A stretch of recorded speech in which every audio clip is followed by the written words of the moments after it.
마지막 부분, 맨 끝 부분입니다. 부모를 거역하는 자요. 부모를 거역하는 자요.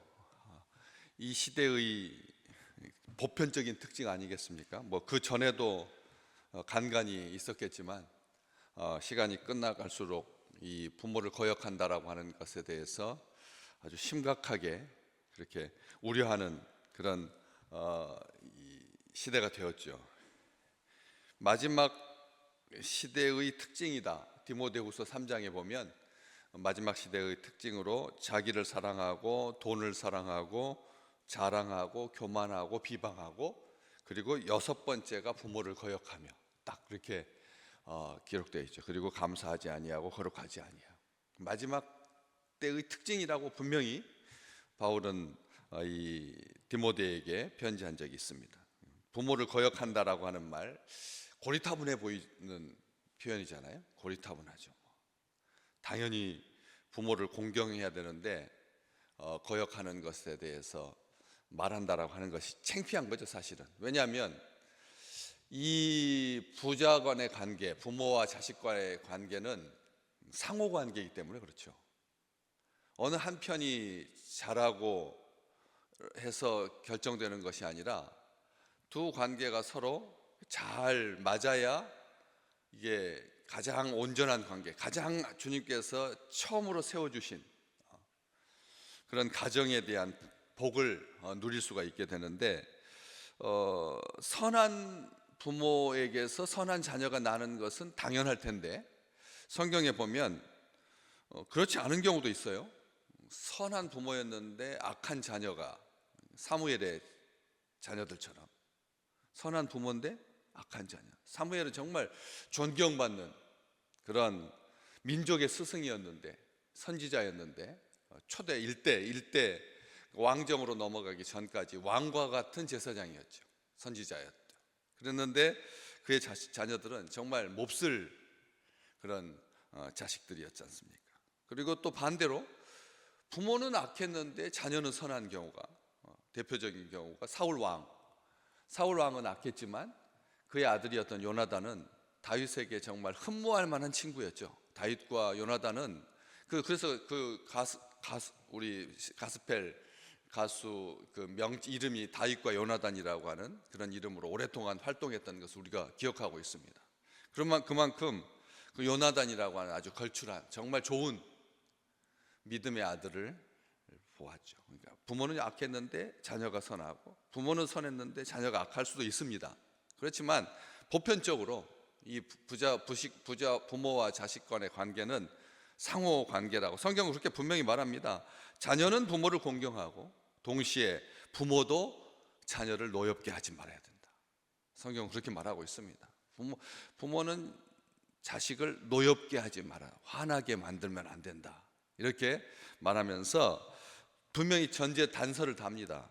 하나님의 교훈과 훈계로 가르치라. 에베소서 6장에 나와 있죠. 하나님의 교훈과 훈계로 잘 가르쳐야 된다. 어저께 주님께서 제자 중에 하나가 요한이 자기 제자들에게 기도를 가르쳐 준 것처럼 우리에게도 가르쳐 주십시오 했을 때 너희는 이렇게 기도하라 라고 말씀하셨던 것처럼 그렇게 잘 가르쳐 주는 거예요. 우리 주님이 이렇게 말해도 돼요. 뭐 기도는 호흡이단다. 기도는 대화다.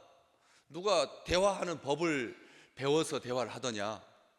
호흡하는 법을 배운 적 있느냐? 그냥 하면 된다. 그래도 되거든요, 사실은.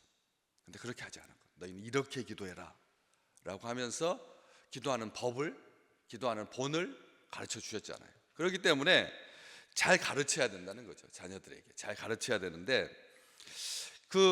이 부모를 거역하다라고 하는 이 표현입니다. 거역하다. 그러니까 이 거역하다라고 하는 말은 왕한테나 해당되는 말이거든요. 우리나라에서도 거역이라고 하는 말을 잘 안 쓰는 표현이잖아요. 거역하다라고 하는 말. 보통은 거부하다라든지, 그렇죠? 거부하다라든지 뭐 다른 말로 쓰지. 뭐 순종하지 않는다라고 하는 말도 사실은 사회에서 안 쓰죠.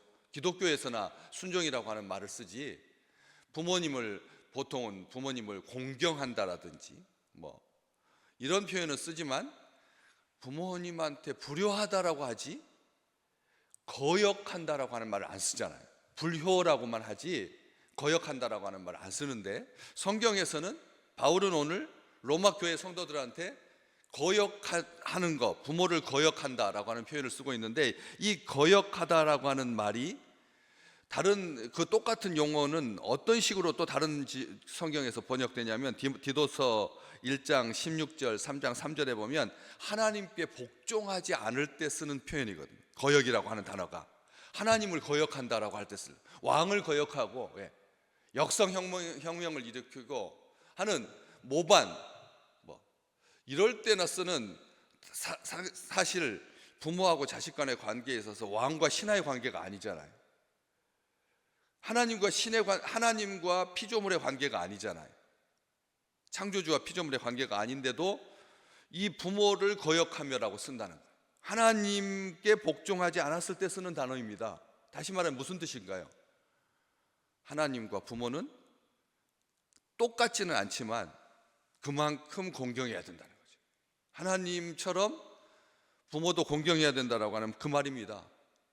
이게 무슨, 다시 말하면 부모를 멸시하는 것은 하나님을 대적하는 거라는 거지. 거역한다라고 하는 말이 하나님을 대적하는 것과 같은, 부모를 멸시하는 것은 하나님을 대적하는 거라는 거죠. 노아의 실수에 대해서 조롱했던 함과 그의 후손들은 비참한 인생을 맞습니다. 함 족속, 그렇지 않아요? 노아의 그 실수인데 그것을 조롱했는데 그것 때문에 그 후손들이 벌을 받잖아요.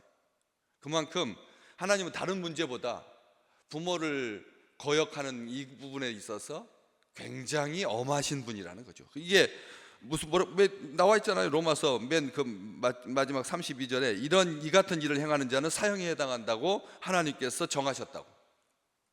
부모를 거역하면 뭐 하던다고요? 사형입니다. 그래서 구약 성경에 보면, 율법에 보면 부모를 거역하면 어떻게 죽이라고요?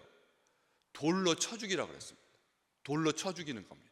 가장 심각한 죄, 이게 사형에 해당되는 죄인 겁니다. 그러니까 우리 이제 마음이 좀 뜨끔하죠. 우리의 자식들은 나한테 공경하고 있나?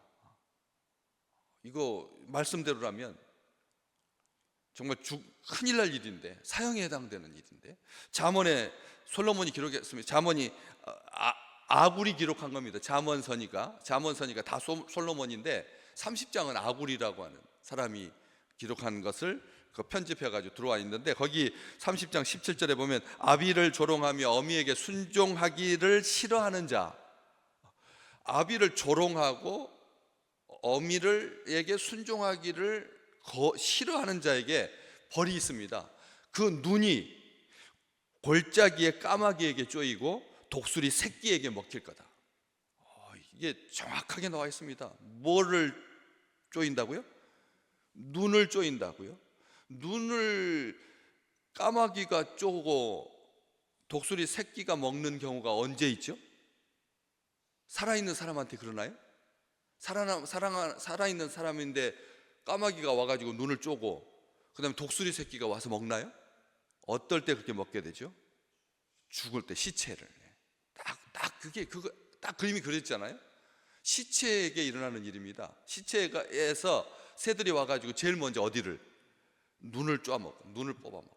그러니까 영화에 보면은 그 눈 뽑아먹는 까마귀들 많이 나오는데, 독수리 새끼에게 먹히는 경우는 사실은 없죠. 어떨 때야지만 독수리 새끼에게 먹히나요? 가벼운 어린 아이의 시체를 어미 독수리가 독수리 둥지까지 날고 가서 새끼에게 먹일 때 일어나는 일입니다. 다시 말하면 부모를 거역하는 것은 나이가 들던 없던, 1살짜리든 생후 3개월짜리든 부모를 거역하면 독수리 새끼에게 눈이 먹히는 거죠. 정말 참혹한 그림입니다. 너무 적나라하죠. 너무 이거 19금 이렇게 써가지고 영상으로 처리하지 않을, 모자이크 처리될 그런 부분인데, 성경은 분명히 말하고, 우리가 좋은 게 좋은 거다. 이 시대가 다 부모님한테 그냥 띄엄띄엄 하는데 다 박차고 나가잖아요. 18살만 되면, 17살만 되면 떠나가지고 친구들끼리 같이 둘이서, 돈은 뭐 많이 못 내니까 하나 얻어주는 집도 있지만 어려우니까 두세 명 친구들끼리 모여가지고 월세로 해가지고 부모 떠나겠다고. 이 시대가 그런데 뭐 너는 그래도 다행이다, 우리 집에 있으니까. 이런 마음으로 우리가 자녀들을 사랑하죠. 자녀를 사랑하고 아끼고요. 근데 성경은 분명히 말한다. 에베소서 아까 6장에 하나님의 교훈과 훈계로 잘 가르쳐야 된다라고 바울이 말하면서 2절 말씀에 보면 부모를 공경하는 것은 약속이 있는 첫 번째 계명이다라고 이제 씁니다. 구약에 출애굽기에 나와 있잖아요. 출애굽기 5장하고 출애굽기 20장하고 신명기 5장에 10계명에 뭐라고 되어 있습니까? 부모를 공경하면 어떻게 된다고요? 하나님 여호와께서 준 땅에서 네 생명이 길고 복을 누릴 거다. 생명이 길고 복을 누릴 거다.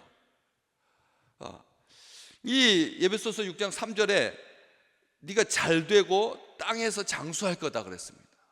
잘되고 장수하는 것, 그리고 구약에 있는 말처럼 생명이 길고 복을 누리는 것, 장수하고 복을 누리는 것, 다 같은 말이죠. 같은 말인데 이게 많은 자녀들이, 많은 인생들이 꿈꾸는 거 아닙니까? 우리도 꿈꾸잖아요. 그렇잖아요. 땅에서 장수하고 그리고 잘 되는 것, 이게 모든 인류의 꿈 아니겠습니까? 보편적인 가치 아닙니까? 그런데 그걸 위해서 많은 사람들이 수고하고 노력하지만 이룬 사람은 몇 퍼센트인데요? 이 세상에서 잘 되고 장수하는 사람이 생각할 때 여러분 숫자로 아마 딱 뽑으라고 하면 100%예요? 90%인가요? 아니면 절반인가요? 땅에서 잘 되고 장수하는 사람이 몇 명입니까? 한번 손으로 한번 꼽아 보십시오. 많지 않잖아요. 많지 않지 않습니까? 그런데 하나님은 약속해 주셨거든요. 부모를 공경하면 땅에서 잘 되고 장수할 거라고. 하나님의 약속이지 않습니까? 우리 하나님은 부모를 거역하는 자를 죽이려고, 이 시대의 대세니까 마지막 때는 모든 사람들이 다 부모에 대해서 그렇게 그만 하니까 그냥 감수하라 라고 말하지 않냐고 적극적으로 말씀하고 계시는 겁니다. 사도를 통해서 우리에게 공경, 무슨 뜻입니까? 중요하게 여기는 것이죠. 하나님을 경외하듯이 하는 거죠. 우리에게도 노부모가 계십니다. 다 떠나신 분도 계시지만 또 자녀에게 또 우리도 공경받아야 할 그런 시점에 계시잖아요. 그럴 때 이걸 기억하십시오. 하나님께서 그런 자에게, 부모를 공경하는 자에게 선한 것으로 갚아주신다는 것을. 선한 것으로 갚아주신다. 불의를 당하지 않게 해주시고 아름다운 덕과 영원한 열매를 누릴 수 있도록 하나님께서 땅에서 잘 되고 장수할 거다. 누가복음 2장에 우리 주님께서 부모님들과 함께 나사렛으로 내려가서 거기에서 이르러서 순종하여 받으셨다. 우리 주님이 그러셨거든. 12살 때 성전에서 그런 사단을 겪었잖아요. 사흘 동안 아들하고 헤어져 있으니까 엄마가 와가지고 네가 왜 여기 있느냐고, 내가 아버지의 집에 있어야 할 줄 모르셨느냐고 그렇게 말하면서 그것을 마음에 새겨두었던 마리아, 그리고 부모와 형제들과 같이 고향에 내려가서 순종하여 받으셨던 것. 우리 주님께서 본을 보여주셨지 않습니까? 그냥 없는 말 하신 것이 아니라 순종하여 받으셨던 것처럼 하나님을 경외하는 그런 아름다운 복이, 부모를 공경하고 자녀를 사랑하고 복된 가정 되시기를 주의 이름으로 축복합니다. 명절 오는 것이 두려운, 시간이 갈수록 이상하네, 분위기도 어수선하고 그래지는 그런 가정이 아니라 만날 때마다 믿음의 가정, 교회 같은 가정, 가정과 같은 교회. 그래서 하나님을 공경하듯이 부모를 공경하고 자녀를 깊이 사랑하고 상호간의 관계가 행복한, 하나님 앞에 마음껏 감사할 수 있는 아름다운 가정들 되시기를 주의 이름으로 축복합니다.